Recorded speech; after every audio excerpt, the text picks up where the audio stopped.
Here's how to send a meeting invitation in Outlook. Simple and done in under a minute. Click the calendar icon in the left sidebar to switch to your calendar view. At the top right, click New Meeting to open the meeting creation form. Start by adding a clear and descriptive title so attendees immediately understand what the meeting is about. In the Attendees field, type the email addresses of everyone you want to invite. Double-check these to make sure you have the right people. Next, select the date and start time and set an end time. If your attendees are in different time zones, pay attention to the time zone selector to avoid any confusion. If the meeting is happening in person, add the location. A room name or address works perfectly. You can also add a description with the meeting agenda or any notes for attendees to prepare.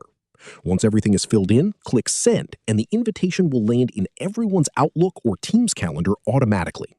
If this helped you out, hit that subscribe button for more straight-to-the-point tutorials on Step by Click.